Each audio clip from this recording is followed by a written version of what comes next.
3.5 ವರ್ಷದ ಪುಟಾಣಿಯೊಬ್ಬಳು ಇಡೀ ಗಣರಾಜ್ಯೋತ್ಸವದ ಸಂಭ್ರಮದಲ್ಲಿ ತನ್ನನ್ನು ತಾನು ಗುರುತಿಸಿಕೊಂಡಿದ್ದು ಮತ್ತು ಎಲ್ಲರ ಆಕರ್ಷಣೆಯ ಕೇಂದ್ರ ಬಿಂದುವಾಗಿದ್ಲು.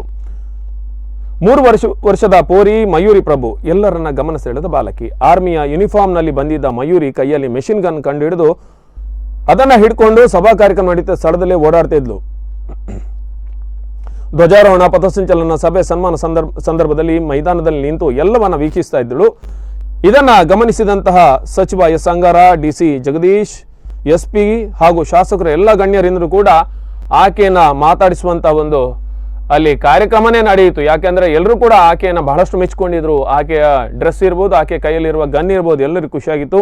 ಹಾಗೇನೆ ಎಲ್ರಿಗೂ ತಾನೇ ಎದುರು ನಿಂತು ಎಲ್ರಿಗೂ ಕೂಡ ವಿಷಯನ್ನ ಮಾಡ್ತಾ ಇದ್ಲು.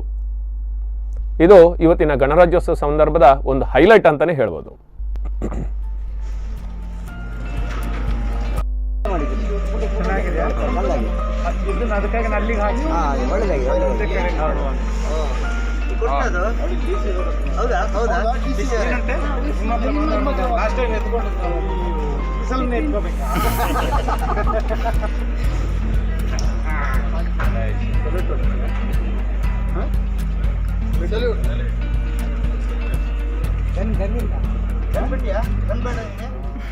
ಅದೇ ರೀತಿ ದಕ್ಷಿಣ ಕನ್ನಡ ಜಿಲ್ಲೆಯಲ್ಲೂ ಗಣರಾಜ್ಯೋತ್ಸವ ದಿನಾಚರಣೆ ನೆಹರು ಮೈದಾನದಲ್ಲಿ ಸಂಭ್ರಮದಿಂದ ನಡೆಯಿತು. ಜಿಲ್ಲಾ ಉಸ್ತುವಾರಿ ಸಚಿವ ಕೋಟ ಶ್ರೀನಿವಾಸ ಪೂಜಾರಿ ಧ್ವಜಾರೋಹಣ ನೆರವೇರಿಸಿದರು.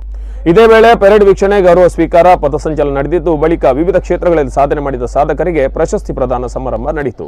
ಕಾರ್ಯಕ್ರಮದಲ್ಲಿ ಸಂಸದ Nalin Kumar Kateel, police commissioner N Shashikumar, ಜಿಲ್ಲಾಧಿಕಾರಿ ಡಾಕ್ಟರ್ ರಾಜೇಂದ್ರ ಕೆವಿ ಸೇರಿದಂತೆ ಮತ್ತಿತರ ಗಣ್ಯರು ಉಪಸ್ಥಿತರಿದ್ದರು. ಉಪದಂಡನಾಯಕರಾಗಿ ಅನುಕುಮಾರಿ ಎಮ್ಮೆ, ಮೀಸಲು ಉಪನಿರೀಕ್ಷಕರು, ಮಂಗಳೂರು ಸ್ಕೂಲ್ ಹಾಗೂ Prakhyath ವೈಮಿ Sharada PU college ಪಡಿಯಾಲ್ಪೈ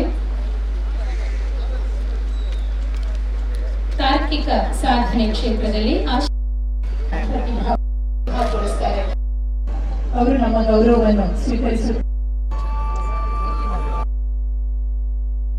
1947 August 15ರಂದು Bharat ಸ್ವಾತಂತ್ರ್ಯ ಸಾರ್ವಭೌಮ ರಾಷ್ಟ್ರವಾದ ಮೇಲೆ ನಮ್ಮದೇ ಆದಂತಹ ಆಡಳಿತಾತ್ಮಕ ಮತ್ತು ಕಾನೂನಾತ್ಮಕ ನೀತಿ ನಿಯಮಗಳನ್ನು ರೂಪಿಸಿಕೊಳ್ಳುವ ಅವಶ್ಯಕತೆಗೆ ಸಂವಿಧಾನ ಶಿಲ್ಪಿ ಡಾಕ್ಟರ್ BR ಅಂಬೇಡ್ಕರ್ ನೇತೃತ್ವದ ಸಂವಿಧಾನ ರಚನಾ ಸಮಿತಿ ತಮ್ಮದೇ ಆದ ಅನುಭವ, ಅಧ್ಯಯನ, ಮುಂದಾಲೋಚನೆಯಿಂದ ಸಮಾಜದ ಎಲ್ಲ ವರ್ಗದ ಜನರು ಮುಖ್ಯವಾಹಿನಿಗೆ ಬಂದು ಏಳಿಗೆ, ಸಹಬಾಳ್ವೆ ಮತ್ತು ಸಾಮರಸ್ಯದೊಂದಿಗೆ ಬದುಕುವ ಅವಕಾಶವನ್ನು ಕಲ್ಪಿಸುವ ಶ್ರೇಷ್ಠ ಸಂವಿಧಾನವನ್ನು ರಚಿಸಿ ಜನವರಿ 26, 1950ರಲ್ಲಿ ಇದನ್ನು ಅಳವಡಿಸಿಕೊಳ್ಳುವುದರೊಂದಿಗೆ ಭಾರತ ಗಣರಾಜ್ಯಗಳ ಒಕ್ಕೂಟವಾಯಿತು.